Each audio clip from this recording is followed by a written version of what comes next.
হ্যাঁ, এই চিমনি বলে জায়গা আছে কার্শিয়াংয়ে, সাইট সিইংয়ে। আই লাভ চিমনি লেখা আছে কিন্তু উল্টোভাবে আসছে। আমরা একটু নেমে এসেছি গাড়িটা উপরে।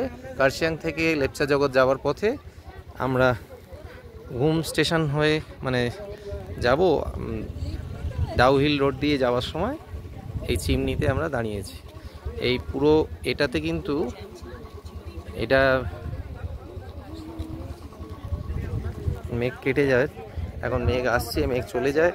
কাল বৃষ্টি হয়েছে, আজকেও দুপুর থেকে আবার প্রেডিকশান আছে, খুবই বৃষ্টি হয়েছে, জায়গায় জায়গায় ফগ। কিন্তু এই যে ফগে ঢেকে গেল পুরো, নাহলে এখানে অসাধারণ ভিউ পাওয়া যায় আর কি পুরোটা। যাই হোক, দেখা হলো, খুব সুন্দর ওয়েদার। এমনি পাহাড়ে এই সমস্ত দেখলে মন ভালো হয়ে যায়, ঝাউ গাছ সব কিছু। ওপর থেকে একটা ছবি তুলবো, আরও আই লাভ চিমনি নিয়ে ভালো লাগবে।